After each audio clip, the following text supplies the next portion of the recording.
Question number 9, Marama Fox. Thank you, Mr Speaker. My question is to the Prime Minister. How does he intend to attain the goal of halving poverty in New Zealand by 2030 that the government signed up to in September 2015 through the UN Sustainable Development Goals? No, the last part is not part of the question that's been published. The Prime Minister can address the question as written. The Right Honourable Prime Minister. Mr Speaker, yes, the government does intend to work towards that goal. New Zealand is among the best in the world at transparently using data to measure hardship. The latest household incomes report shows that trends in child poverty and material hardship have been flat or falling in recent years. However, too many children still experience hardship, and as I said in answer to earlier questions, the government will address that issue through, as it has done in the past, increasing incomes and focusing on supporting our most complicated and vulnerable families. Supplementary. Supplementary question, Marama Fox. Thank you, Mr Speaker. What new measures will the government employ to reduce the 155,000 New Zealand children who live with material hardship, given current measures have not made a considerable difference to those numbers?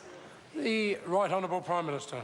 Well, Mr Speaker, we believe that a number of measures taken since this most recent data will have some impact. That is the insulation of more houses, free doctor visits for under 13s, a $25 increase for all families on a benefit, and of course the Māori Party has the opportunity to be part of the government's discussions as we go into Budget 17 about what further measures could be taken, and I would expect that, as usual, they will advocate strongly and occasionally unreasonably.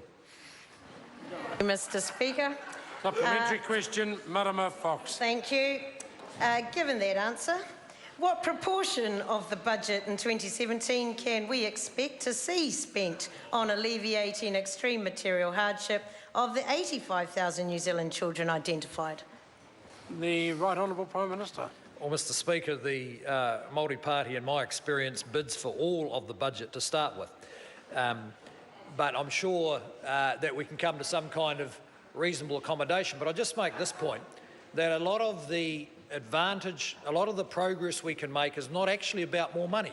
It's about dealing with the issues that are challenges for families stuck in deprivation more effectively. For instance, the family violence pilot in Christchurch, which is revealing that a more timely action taken immediately after a family violence incident can have a big impact on reducing the negative outcomes from family violence.